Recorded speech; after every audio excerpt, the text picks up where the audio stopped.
नमस्कार दोस्तों, आप सभी का एक बार फिर हमारे चैनल आध्यात्मिक कथा में स्वागत है। आज हम मंगलवार की व्रत कथा सुनेंगे। प्राचीन काल में एक कुंडलपुर नाम का नगर था। नगर में नंदा नाम का ब्राह्मण अपनी पत्नी सुनंदा के साथ रहता था। ब्राह्मण पति पत्नी धन और धान्य से समृद्ध थे, लेकिन संतान नहीं होने से दुखी थे। संतान की कामना में वे हनुमान जी की पूजा और व्रत करने लगे।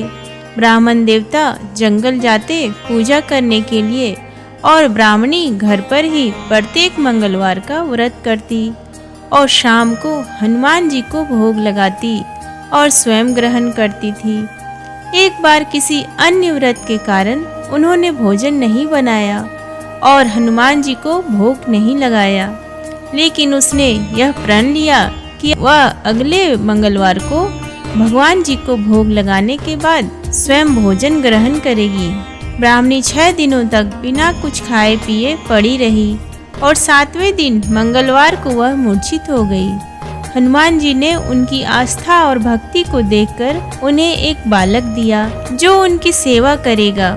बालक को देखकर हनुमान जी अंतर्ध्यान हो गए।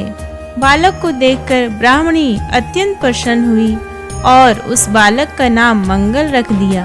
कुछ दिनों बाद जब ब्राह्मण जंगल से लौटकर आया तो उसने देखा उसके घर के आंगन में एक बालक खेल रहा है। तब उसने अपनी पत्नी से पूछा, ये बालक कौन है? तब पत्नी ने जवाब दिया, मंगलवार का व्रत करने से हनुमान जी प्रसन्न होकर इस बालक को आशीर्वाद स्वरूप दिए हैं। ब्राह्मण देवता को अपनी पत्नी की बात पर भरोसा नहीं हुआ और वह सोचने लगे कि यह जरूर अपना पाप छुपाने के लिए झूठ बोल रही है। एक दिन ब्राह्मण कुएं से पानी लेने जा रहे थे। तब उसकी पत्नी ने बोला कि अपने साथ मंगल को भी ले जाइए। ब्राह्मण देवता अपने साथ बालक को लेकर गए और वहां मंगल को नाजायज मानकर कुएं में डाल दिया। पानी लेकर जब ब्राह्मण देवता अकेले आए तो पत्नी ने मंगल के बारे में पूछा। ब्राह्मण देवता कुछ बोलते उसके पहले ही मंगल मुस्कुराता हुआ पीछे से दिखा।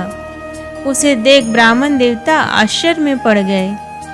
उसी रात को भगवान हनुमान ब्राह्मण के स्वप्न में आए और बोले कि यह बालक मेरा बाल स्वरूप है।